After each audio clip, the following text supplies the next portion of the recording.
Kannur stadium നവീകരണത്തിന്റെ പ്രാരംഭ പ്രവർത്തനങ്ങൾക്ക് തുടക്കമിട്ട് corporation. K Sudhakaran എംപിയുടെ ആശയങ്ങൾ കൂടി ഉൾപ്പെടുത്തിയാണ് നവീകരണം. ആദ്യപടിയായി സ്റ്റേഡിയം കോംപ്ലക്സിലെ വ്യാപാരികളുടെ യോഗം കെ സുധാകരൻ എംപിയുടെയും മേയറുടെയും സാന്നിധ്യത്തിൽ ചേർന്നു. കണ്ണൂർ കോർപ്പറേഷന്റെ അധീനതയിലുള്ള ജവഹർ സ്റ്റേഡിയം കോംപ്ലക്സ് ആധുനിക രീതിയിൽ പുതുക്കിപ്പണിയുമെന്ന് UDFന്റെ തെരഞ്ഞെടുപ്പ് വാഗ്ദാനമായിരുന്നു. കെ സുധാകരൻ എംപിയും സ്റ്റേഡിയം നവീകരണത്തിന് നേരത്തെ തന്നെ ചില പ്രപ്പോസലുകൾ കോർപ്പറേഷന് സമർപ്പിച്ചിട്ടുണ്ട്. ഇത് രണ്ടും ഏകോപിപ്പിച്ച് നടപ്പാക്കാനുള്ള ശ്രമത്തിലാണ് കോർപ്പറേഷൻ. ഇതിനു മുന്നോടിയായാണ് കെ സുധാകരൻ എംപിയുടെ സാന്നിധ്യത്തിൽ കോർപ്പറേഷനിൽ വ്യാപാരികളുടെ യോഗം ചേർന്നത്. കണ്ണൂരിന്റെ മുഖച്ഛായ തന്നെ മാറ്റാനുതകുന്ന ബൃഹത് പദ്ധതി നേരത്തെ അവതരിപ്പിച്ചപ്പോൾ അത് നടപ്പാക്കാൻ കഴിയാതെ പോയി എന്ന് കെ സുധാകരൻ MP പറഞ്ഞു. ഒരു വലിയ മാറ്റത്തിന്റെ തുടക്കം നമ്മൾ കുറിക്കാൻ ശ്രമിച്ചിരുന്നു. പക്ഷേ അത് നടപ്പിലായില്ല.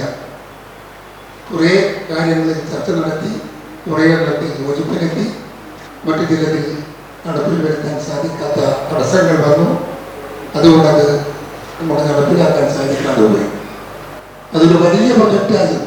ഏതാണ്ട് അതുപോലെ ഒരു മുഖം മാറുന്ന, ഈ നഗരത്തിന്റെ മുഖം മാറുന്ന ഒരു പദ്ധതിയായിരിക്കും നമ്മൾ ഇന്ന് ചർച്ച ചെയ്യുന്ന വിഷയങ്ങളുടെ പ്രാവർത്തികമാക്കാൻ സാധിച്ചു.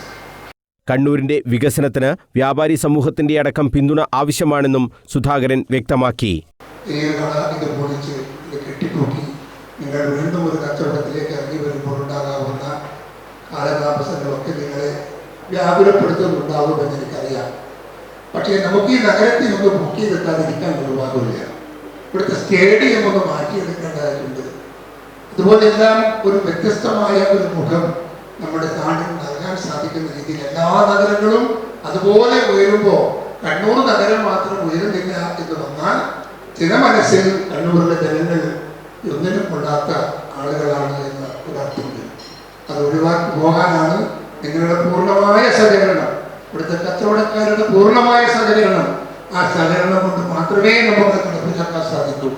വ്യാപാരികളുടെ കൂടി താൽപര്യം സംരക്ഷിച്ചുകൊണ്ട് നവീകരണ പ്രവർത്തനങ്ങൾ തുടങ്ങുമെന്നും സഹകരിക്കണമെന്നും മേയർ അഡ്വക്കേറ്റ് P. ഇന്ദിരയും ആവശ്യപ്പെട്ടു. വികസനത്തിന് വ്യാപാരികൾ എതിരല്ലെന്നും എന്നാൽ എല്ലാവർക്കും പുതിയ കോംപ്ലക്സിലും കടകൾ ഉറപ്പാക്കണമെന്നും പുനരധിവാസത്തിന് സൗകര്യം ഏർപ്പെടുത്തണമെന്നും വ്യാപാരി പ്രതിനിധികളും ആവശ്യപ്പെട്ടു.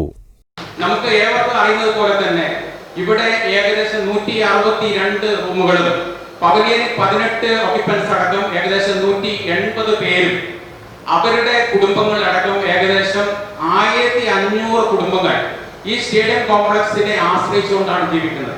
നിങ്ങൾക്ക് ഇതിന് വേണ്ടുന്ന എല്ലാവിധമായ സഹായ സഹകരണങ്ങൾ ഞങ്ങളുടെ ഭാഗത്തുനിന്ന് ചെയ്തു തരുമെന്നതിന് യാതൊരു സംശയമില്ല.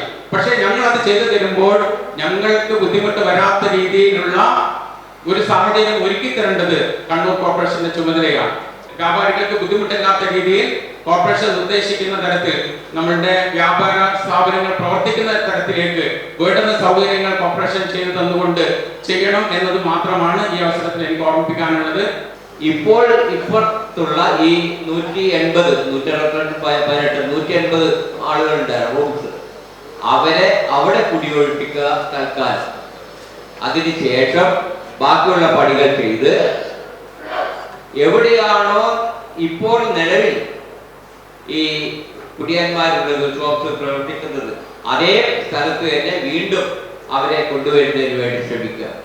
അല്ലാതെ വീണ്ടും പഴയതുപോലെ ആദ്യം നിങ്ങൾ അപ്പുറം ഓക്യുപ്പൈ ചെയ്തല്ലോ, അതുകൊണ്ട് ആ പിൻഭാഗത്ത് തന്നെ നിന്നോ എന്ന് പറയരുത്. മുന്നിലുള്ള ആളുകൾക്ക് മുന്നിൽ തന്നെ കൊടുക്കണം, ഒരു ക്രമീകരണം വരുത്തണം. എല്ലാ കാര്യങ്ങളും വിശദമായി പരിശോധിച്ച് വ്യാപാരികളുടെ താൽപ്പര്യങ്ങൾ കൂടി സംരക്ഷിച്ച് മുന്നോട്ടു പോകാൻ കോർപ്പറേഷൻ തീരുമാനിച്ചു.